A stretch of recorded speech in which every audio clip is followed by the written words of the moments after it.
নদিয়ার নবদ্বীপে অবস্থিত ধামেশ্বর মহাপ্রভুর মন্দিরে দশম দোল একটি অত্যন্ত ঐতিহ্যবাহী উৎসব। এখানে দোলযাত্রা সাধারণত দুদিন ধরে উদযাপিত হয়। একটি হয় মূল দোলের দিন, আর একটি হয় সাধারণত দশম তিথিতে, অর্থাৎ দশম দোল নামে যা পরিচিত। এই দিন মহাপ্রভুর বিগ্রহকে সুন্দর করে সাজানো হয়, আর যারা ভক্তরা থাকে তারা সেখানে মহাপ্রভুর সাথে হোলি খেলেন। ভক্তরা এই দিন মহাপ্রভুর চরণে দেওয়া আবির আশীর্বাদ হিসেবে গ্রহণ করেন। তারা মানেন যে এই আবির কপালে দিলে নাকি শান্তি লাভ হয়। আর এই হোলি খেলা দেখার জন্য আমি পৌঁছে গেছিলাম মহাপ্রভু বাড়িতে মহাপ্রভুর দর্শন করতে। কিন্তু আমি যখন মহাপ্রভু বাড়িতে পৌঁছই তখন দোল খেলা কমপ্লিট হয়ে গেছিল।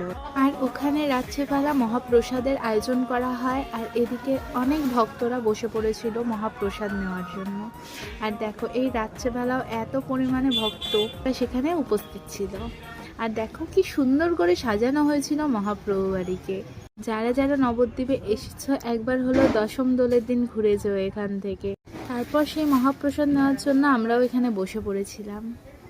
প্রসাদে ছিল খিচুড়ি, তরকারি আর পায়েস। আমি সেই ক্লিপগুলো যেহেতু নিতে পারিনি, তাই তোমাদের সাথে শেয়ার করতে পারলাম না। তারপর প্রসাদ খেয়ে আমরা বাড়ির দিকে রওনা দিলাম। আর তোমাদের যদি ভিডিওটি ভালো লেগে থাকে অবশ্যই ভিডিওটিতে লাইক আর সাবস্ক্রাইব করো আরও নতুন ভিডিও দেখার জন্য। দেখা হচ্ছে নেক্সট ভিডিওতে। Bye bye.